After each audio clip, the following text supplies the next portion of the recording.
Ya, maestros, acá estamos comenzando esta semanita del transgeneracional. Vamos a hablar de algo que la verdad es que lo que más me gustaría es transmitir un concepto de lógica que esté un poco más allá, como están acostumbrados en Humano Puente, de lo que habitualmente se comparte en general, de aclarar algunas cosas respecto del transgeneracional, porque en muchos lugares y desde muchas miradas es el techo, es decir, es lo que más se puede ver a nivel transgeneracional, y no es así en Humano Puente. Hay cosas mucho más profundas que el transgeneracional para abordar la parte anterior a esta experiencia, anterior entre comillas, porque en la verdad no lo es, en el inconsciente no lo es. Así que vamos a empezar tranquilos, paso a paso, viendo algunas cosas, como por ejemplo, ¿qué es el transgeneracional? ¿Qué es el método del genosociograma? ¿Y qué son esas cosas? En realidad el método transgeneracional se usa desde hace milenios, tenía otro nombre y venía de maneras diferentes de ser presentado o de ser tomado.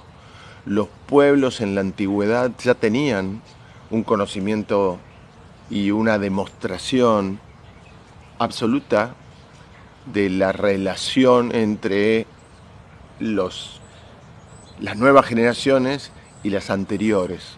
Sabían reconocer esos patrones y tenían conceptos como la reencarnación y ese tipo de cosas que inclusive llevan en algunos países al día de hoy a elegir gobernantes o líderes religiosos a los que se les considera la reencarnación de. ¿Está bien? En algunas culturas, cuando nacía el niño, se llamaba al sabio de ese lugar, que era una persona que en algunos lados se la podía llamar el brujo, en otros lados se lo podía llamar de otra manera, pero lo que hacía esta persona era ver en qué momento del cielo estaba naciendo este niño y lo relacionaba con los ancestros que habían nacido en el mismo momento del cielo o en determinados lugares específicos que tenían relación con eso. En la astrología hay, por ejemplo, una mirada especial para el momento del año opuesto al que nace uno.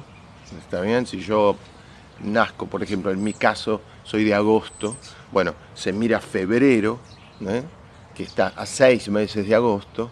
Empiecen a imaginarse el calendario como un reloj. Donde está el 1 es enero, donde está el 6 es junio, donde está el 3 es marzo, donde está el 9 es septiembre. Ese reloj va a ser bastante útil para lo que vamos a hablar estos días. Y de esta manera los antiguos relacionaban al niño que estaban naciendo con determinadas particularidades de sus ancestros. ¿Está bien?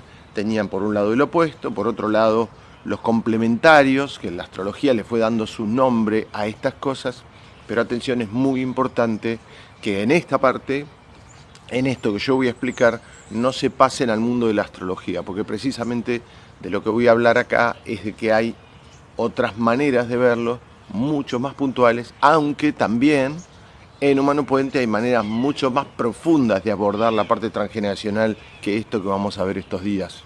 ¿Está bien? Llega un momento de la historia donde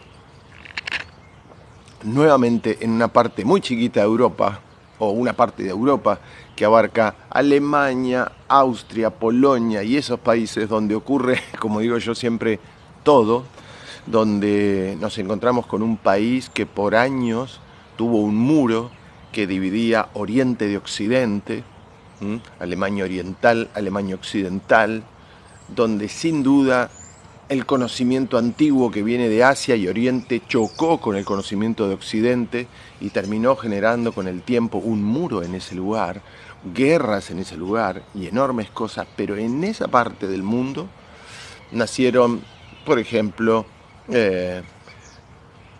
Hammer, Bert Hellinger, François Dolto está ahí cerquita, Rudolf Steiner, y no sé que abajo me van a nombrar, porque cada vez que yo digo estas cosas me nombran un montón y sí, bueno, ustedes se dan cuenta, van a encontrar muchos pensadores, filósofos, personas de mucha profundidad, Carl Gustav Jung, los van a encontrar en esa parte, andan por ahí, ¿está bien? Y yo digo siempre, por supuesto que no es casual, ¿por qué? Primero porque nada es casual, y segundo, porque Alemania ha sido el puente que ha traído al mundo occidental ideas muy profundas, ideas que son transformadoras y que aún hoy a las personas de Occidente le suenan, cuando se desconoce cómo funciona la realidad.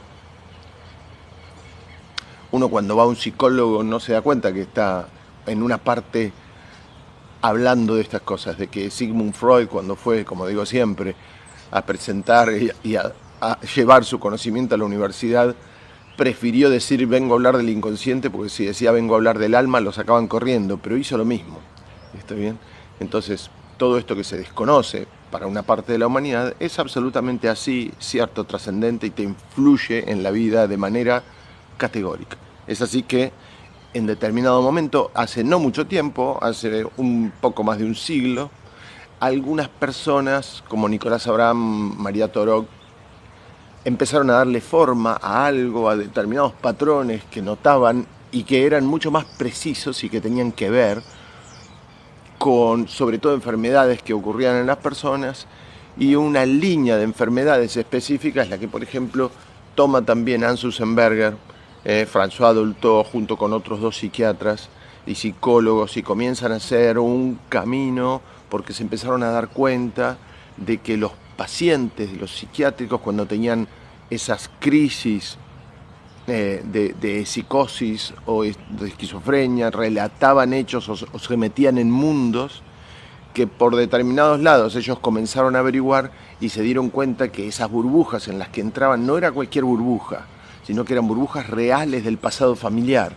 Las familias de los internados en los psiquiátricos les contaban, pero eso que está contando es verdad, yo sé que eso ocurrió en mi familia. Esta persona está viviendo en ese mundo, está viviendo en aquel mundo que ocurrió hace 100 años, 80 años, 50 años antes de que él naciera. Es así que toman, ante la certeza de esto, ese conocimiento, comienzan a abordar desde ahí, desde ese lado y desde tomar estas locuras como maneras encriptadas de reflejar realidades, y empiezan a notar enormes cambios en sus pacientes. Entonces, desde ahí surgen obras como Ay, mis ancestros, y lo voy a decir con toda la carga que tenía en esa época, ¿no? Cómo pagamos los errores de nuestros antepasados, y surgen métodos que llegaron hasta aquí, como el método del genosociograma, la psicogenealogía, y no fueron las únicas que las desarrollaron, hay varias ramas y ese tipo de cosas, ¿ok? Así que, en principio, esto es cómo llega el transgeneracional. Después lo toman un montón de corrientes biológicas. Hammer no era una persona de transgeneracional, pero un montón de corrientes de las que se llaman bio comienzan a tomarlo porque es obvio por los resultados que tenía, y llega después Humano Puente a la Tierra y profundiza eso con lo que se llama reorixins o retorno al origen por interpretación de síntomas, y trae por primera vez a la Tierra un método inconsciente para abordar, ahora sí, sin límite, el transgeneracional, donde podemos ir 1000 años atrás, 2000 años atrás, donde no hacen falta los datos, donde vos te convertís en el ancestro, y ese tipo de cosas también muy antiguas que se hacían antes de otra manera, pero ahora se hace en 5 minutos. Bueno, no en 5 minutos, pero hay un método para eso. Bueno, lo primero que vamos a ver hoy es eso. Vamos a seguir ahora con qué es un doble, qué es un yacente, cómo se determinan y ese tipo de cosas. Seguimos mañana. Los quiero. Un abrazo grande.